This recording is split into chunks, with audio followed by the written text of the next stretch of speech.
Hey, Steady Steve. I'm just doing the definitive Arms Master event for Rise of Kingdoms. Please like and subscribe. I've looked at a lot of videos, got a lot of experience in the game, and this video will not be beaten. It's the ring that rules all other rings. Yeah, so anyway, I'm going to start off by looking at the rules. So as it says on point number 3, buffs and skills which provide a damage against barbarians do not work in this event. But also, and somewhere else it says you cannot have any kind of healing based benefits. So that's the key things to think in mind. So leading on from there, well, what commanders are you going to choose? Which commanders are you going to choose? I'm an infantryman, so I love Juan, I must admit. But for this particular one, mainly because it gives you a boost. It's still got amazing power and everything else, and the health reduction, fair enough. But it's also got this health boost, which will keep our troops alive for longer. So he's going to be the primary.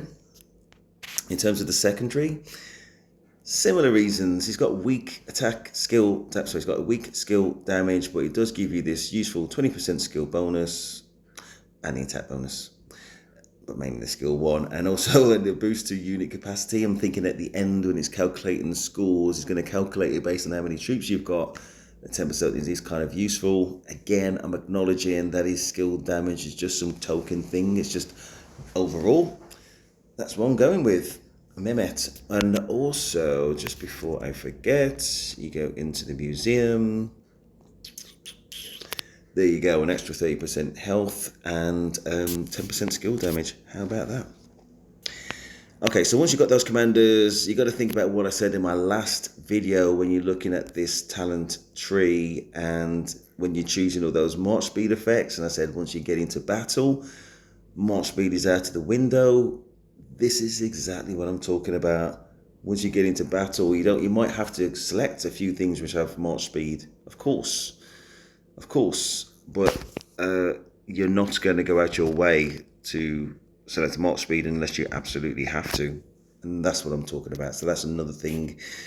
There's the talent tree, so that's that. Also, there's going to be going into frenzy. So if you see somebody's not in your alliance, you can just send an army towards them. You don't actually have to physically attack. Just need to trigger the buff, cancel the attack straight away, and then you get a 3% bonus to attack once that frenzy has been triggered, and it lasts for 15 minutes. Another thing you can do, obvious things you can do, is the items that you've got going into it of the boosts. Obviously, you might want to boost your attack. You might want to boost your defense. Obviously, you might want some kind of army expansion. You got to think about how high you can realistically achieve in this event, no matter what. You know what I mean? So, just optimize everything. If you're up against a couple of whales, then you might have to utilize the skill of messaging them and just asking if you can, just pip them on this one, or it'd be useful for you for whatever reason if you can kind of rank higher. That definitely helps on that kind of subject. I'm at VIP 17, so if you're on top of that, you can be more ready for this type of event. VIP 17 just means I get an extra 5% damage in addition to everything else. But obviously, if I'm competing against people who are VIP 18, as you can see here, then they've got an extra 15% unit capacity above myself. That's going to be very hard to overcome unless my equipment's amazing. So lead on to equipment. So for this is my best equipment for me. I will just basically move it over to Scipio. Obviously, when I'm going to do the event, that's not right now. It would be a half-an-hour event if I actually attacked everything. I'm just going to talk through the strategy. So, but anyway, yeah, you move your best equipment, your best armaments to your chosen commander, who for me is going to be Scipio. You go to here. We have a titles page.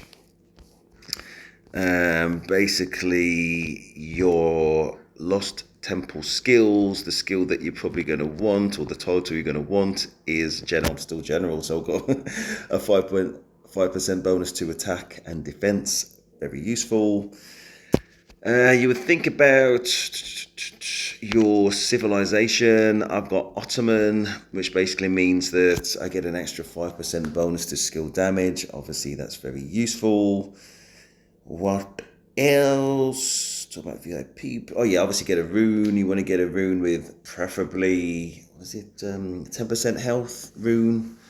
Very useful, obviously. Okay, then we go into, let me just double check my list.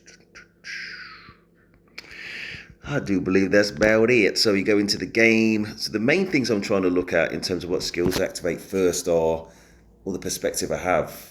Okay, for this one, 10% chance of a shield.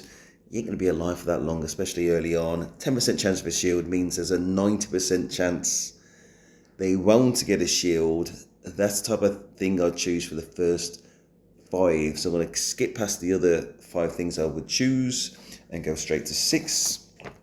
And of course, all these are buffs to Lohar, so there's no good news here. But at 6, I would usually go for Surging Strike. There we go.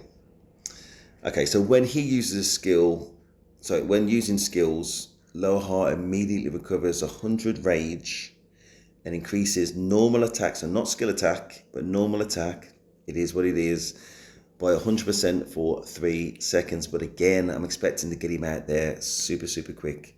And I'll probably do a video tomorrow just kind of going through it, but I want to use the expansion just before I go into a war, basically, so I can get 2 uses out of it. So that's number 6.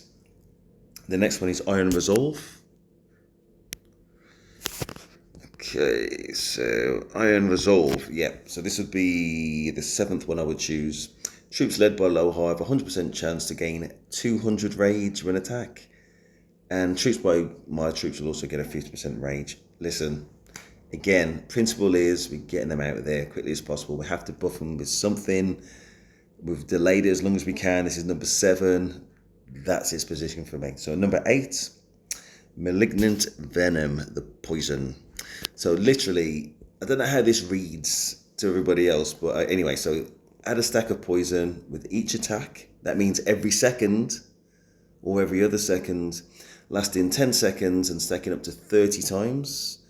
That basically means the maximum it's going to tap out is at 30% additional damage of all types.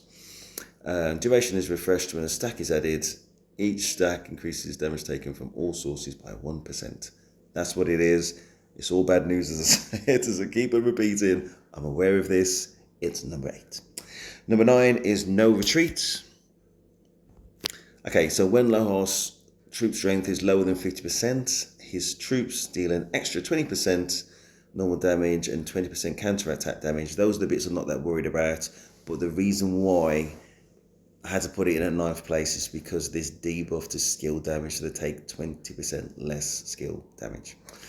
And so they're going to be there longer, and the longer they're there, the more they're kicking me as much as I'm kicking them, right? It's number 9. Number 10, no doubt about it, Strike of Vengeance. When attacking another troop, aka us, Lohar's troop has a 10% chance. Okay, so again, 90% chance of not doing it, but if he did, and the longer it's in battle, the more chance he's going to do this 500% extra normal attack damage. And whenever it takes skill damage, his troops, which is going to be all the time because of all the boosts we just talked about a minute ago, his troop deals 300% normal attack damage to its current target, aka us. That's everything. Right, so yeah. What the one thing I wanted to mention is one of the things you already know. I'll just keep it very, very, very short. Obviously, when you do the army expansion, and I get the expansion from Mehmet as well, the bigger our army is, the more inroads we're making into their army, so there's less counterattack coming from them to us. And I think it's, from what I've been told, the skill damage what's it called again? Formula is calculated on the size of their army that's still kind of out there, so they'll be doing less damage to us, meaning that we have more troops to go into the next battle, which is cumulatively, meaning that we have more troops to fight in that next battle and have more success, which means our end score is going to be higher. So yeah, when that troop expansion hits, when I do my actual reality testing of this, we'll see how it all pans out. But that's the advice I give. Please like and subscribe. If you've got any hints and tips and positive feedback, let me know. I'm going to try and break down these tips into like a very short video. Wish me luck. All is good. Until next time.